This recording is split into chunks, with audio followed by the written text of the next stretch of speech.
அடிப்படை வசதியின்றி அவலமான கிராமம், தண்ணீர் கிடைக்காமல் தத்தளிக்கும் பொதுமக்கள்.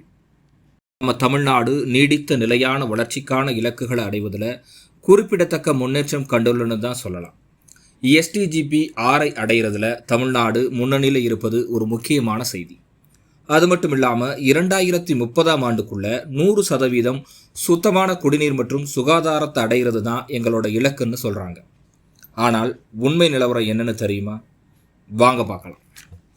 வைகையும் காவேரி கூட்டு குடிநீரும் தட்டுப்பாடு இல்லாமல் கிடைக்குதுன்னு சொல்கிற சிவகங்கை மாவட்டத்தில் உள்ள ஒரு கிராமம் தான் அளவாக்கோட்டை. தண்ணீர் மனிதர்களோட உயிரின் ஒரு ஆதாரம்னு சொன்னால் அது சரியாக தான் இருக்கும். ஆனால் இந்த கிராமத்தில் சுத்தமான குடிநீர் இல்லாததால் மரணம் ஏற்படுதுன்னு சொல்கிற அளவுக்கு துயரங்கள் நிறைஞ்சிருக்கு.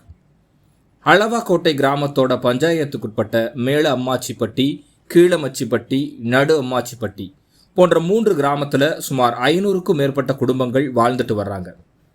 இங்கே சொல்லப்படுற அடிப்படை பிரச்சனைகளால் தங்களால் வாழக்கூட முடியலன்னு அங்கே இருக்க மக்கள் கவலையில் புலம்புறாங்க.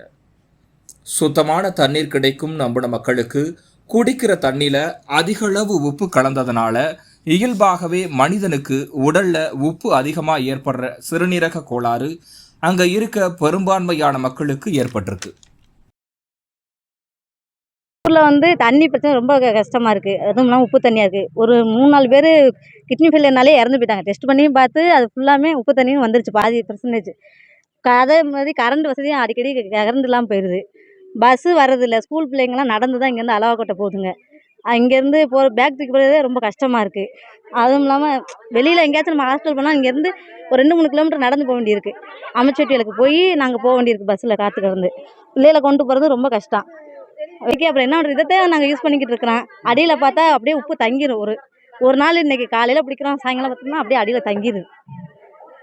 அது அப்போ ரொம்ப கஷ்டம். 35 வயசு, 30 வயசு, 40 வயசுக்குள்ளே இந்த கிட்னி ஃபெயிலியர் இறந்து போயிடுறாங்க. பூரா சின்ன சின்ன பிள்ளைங்களாம் வச்சுருக்காங்க எல்லாருமே.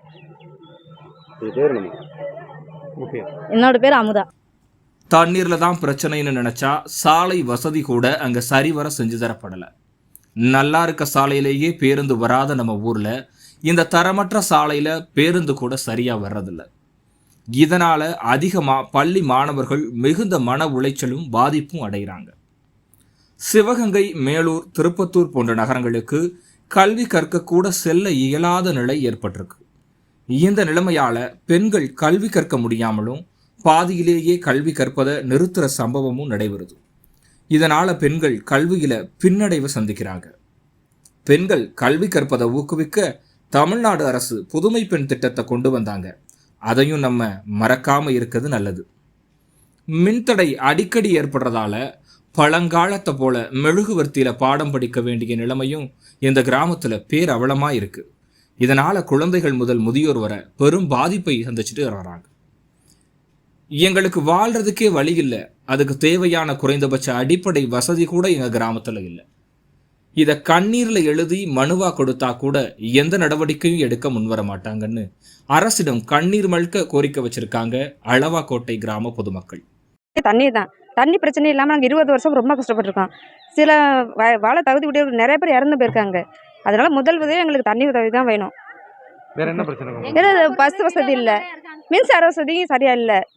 தண்ணி மின்சார வசதி சரியாக இருந்தால் தான் தண்ணி வசதி சரியாக கிடைக்கும். அதனால மின்சார வசதி எனக்கு கண்டிப்பாக வேணும். ஸ்கூல் பிள்ளைங்க பஸ் போகிறதுக்கு ரொம்ப கஷ்டப்படுறாங்க, நடந்து போகிறாங்க, டைமுக்கு ஸ்கூலுக்கு போகிறதில்ல. பஸ் வசதி எங்களுக்கு கண்டிப்பாக வேணும். அந்த கிராம மக்களோட நிலைமை மாறுமான்னு பொறுத்திருந்து தான் பார்க்கணும்.